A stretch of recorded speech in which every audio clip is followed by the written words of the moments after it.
Survey కోసం వచ్చిర్రా నార్మల్గా? Poster అంట పెట్టి వెళ్ళిరన్న, ఇంకా రాలేదు. ఎట్లా అనిపిస్తుంది ఈ సర్వేలు? ఇంతకుముందు ఎందుకంటే ఇంతకుముందు కూడా ప్రజాపాలన దరఖాస్తు అన్నారు, ఇప్పుడు సర్వే అంటున్నారు కొత్తగా. ఎట్లా అనిపిస్తుంది? ఏంది ఇంకా ఏమీ అర్థం అవుతలేదు అన్న.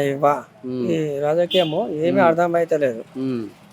నార్మల్గా ఎట్లా అనిపిస్తుంది ఇప్పుడు? ఎందుకంటే సంవత్సరం అవుతుంది, ఒక డిసెంబర్ అవుతుంది తెలంగాణ వచ్చినాక. ఇది రెండో ప్రభుత్వం. అంతకుముందు బీఆర్ఎస్ ఉండే, ఇప్పుడు కాంగ్రెస్ ఉంది. ఈయన నిర్ణయాలు కానీ ఎట్లా అనిపిస్తుంది? మంచిగానే ఉందా మీకు? మాకైతే ఇప్పుడు కరెంట్ ఫ్రీ అన్నారు, ఫ్రీ లేదు. రాలేదు అన్న, కరెంట్ ఫ్రీ రాలేదు. ఇంత మునుపు మాకు అంటే మా ఐరన్ షాప్కు ఫ్రీ కరెంట్ అని ఇచ్చిర్రు. ఆ బిల్లులు వస్తున్నాయి. ఓకే, ఆ పాత బిల్లులు వస్తున్నాయి. పాత బిల్లులు ఉన్నాయి, ఇంకా అమౌంటే కట్టలేదు, దానికి కట్టలేదు. అది అట్లా ఉంది. ఇప్పుడు ఇంటికి ఫ్రీ అని ఇచ్చిరు కదా, ఆ కరెంట్ కూడా రాలేదు. 200. ఓహో, ఈ ఐరన్ కి ఇంతకు ముందు అవును 250 యూనిట్లు 200 యూనిట్లు ఇచ్చారు కదా. కేసీఆర్ ఉన్న టైంలో ఇచ్చారు. కేసీఆర్ లాస్ట్ మూమెంట్ లో దిగిపోయి జూన్ జూలై దాకా కట్టారు. అప్పటి నుంచి కట్టలేదు. ఇక వీళ్ళేమో ఫ్రీ అని చెప్తారు. వాళ్ళేమో కరెంట్ వాళ్ళు ఎప్పుడు కడతారేమో, అయ్యా బిల్లులు ఎక్కువ అయిపోయినాయి అని చెప్తారు. మా ఒక్కరికే కాదు, అంటే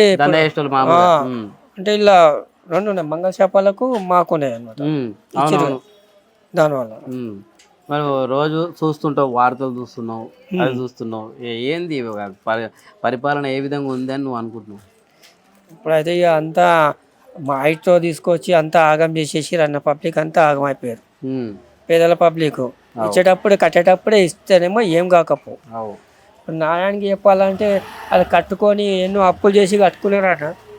నామకే వస్తే పైసలు నీ దగ్గర అసలు దగ్గర అప్పు తీసుకొని కట్టుకుంటారు. దానికి వాళ్ళు ఇప్పుడు తీసేస్తామంటే వాళ్ళు ఎంత బాధపడతారన్న. ఈ ముందరనే ఈ గలి దాడితే అది ఉంది కదా, వాళ్ళైనా మనుషులే కదన్న. ఒక్కొక్కరు హార్ట్ అటాక్ తిని చనిపోయిన వాళ్ళు ఉన్నారు ఆడ. ఇక్కడ చనిపోయిన వాళ్ళు ఉన్నారు, హార్ట్ అటాక్ వచ్చిన వాళ్ళు ఉన్నారు.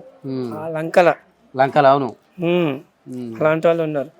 వాళ్ళ పరిస్థితి ఏంటన్నా, కట్టేటప్పుడే మీరు కరెంట్ బిల్ ఇచ్చేటప్పుడు, మీటర్ ఇచ్చేటప్పుడు, నల్ల కలెక్షన్ ఇచ్చేటప్పుడు దానికి ఏదో నో ఇంట్రే ఉన్నాయి కాదంటలేము. నో ఇంట్ ఉన్నప్పుడు అవి ఇచ్చినప్పుడు అయితే గవర్నమెంట్ ఇస్తుంది కదా, దానికి అప్పుడు అబ్జెక్షన్ చేస్తే బాగుంటుంది. ఇప్పుడు ఏం లేనప్పుడు ఐటో తీసుకొస్తామంటే ఎట్లుంటుంది? ఓవరాల్గా ఇప్పుడు ముఖ్యమంత్రికి ఏమైనా చెప్పాలి అని అనుకుంటే ఏం చెప్తుంది? అంటే అన్నాకి ఇది చేస్తే బాగుంటుంది అని అంటే ఏంది?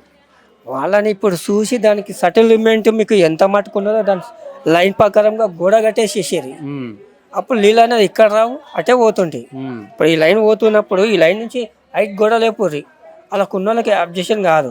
అవును, నా ప్లానింగ్ అదే నీ ఆలోచన.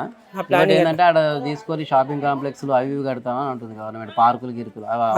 వాళ్ళే అట్లాంటివి కడుతున్నప్పుడు గరీబుల దగ్గరికి ఎందుకు వస్తున్నారు అన్న?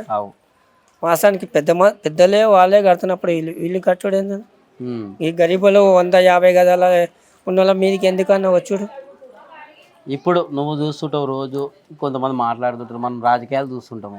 ఇప్పట్లో 2 నెలల మళ్ళీ ఎలక్షన్లు గిట్ట పెడితే నిజంగా వస్తుందా కాంగ్రెస్? మళ్ళీ డౌట్ అనిపిస్తుంది అన్న. అంతేనా? మనసులో ఒక్కొక్కరు ఒక తీరు. అంటే ఐరన్ షాప్కి వస్తారు, ఏం ప్రభుత్వం అయిపోయింది పాపం, పేదలని ఆగం చేసేసారు అంటారు, చెప్తుంటారు వింటుంటాం కదా. మనం ఓపెన్ అని కాదు, అందరు డౌట్ మీద ఉన్నారు, మాట్లాడుతుంటాం కదా. అట్లా అనుకుంటారు అన్న. ఏదో గ్యారంటీలు 6 గ్యారంటీలు అని చెప్పేసి 6 గంటల ఏ గ్యారంటీ రాలేదన్న. ఒక్కటి వచ్చింది అనుకుంటా, బస్ పాస్ ఫ్రీ వచ్చింది అనుకుంటా. వాళ్ళకు మాత్రం వచ్చింది, కతిమే అయితే ఏ రాలేదు. సబ్సిడీ అన్నాడు, గ్యాస్ అది రాలేదు, ఇంతవరకు అయితే రాలేదు. కరెంటుది అన్నాడు, అది రాలేదు. ఏది రాలేదన్న. ఒకటి లేడీస్కు బస్ పాస్ ఫ్రీ వచ్చింది, దాన్ని చెప్పగలుగుతాను.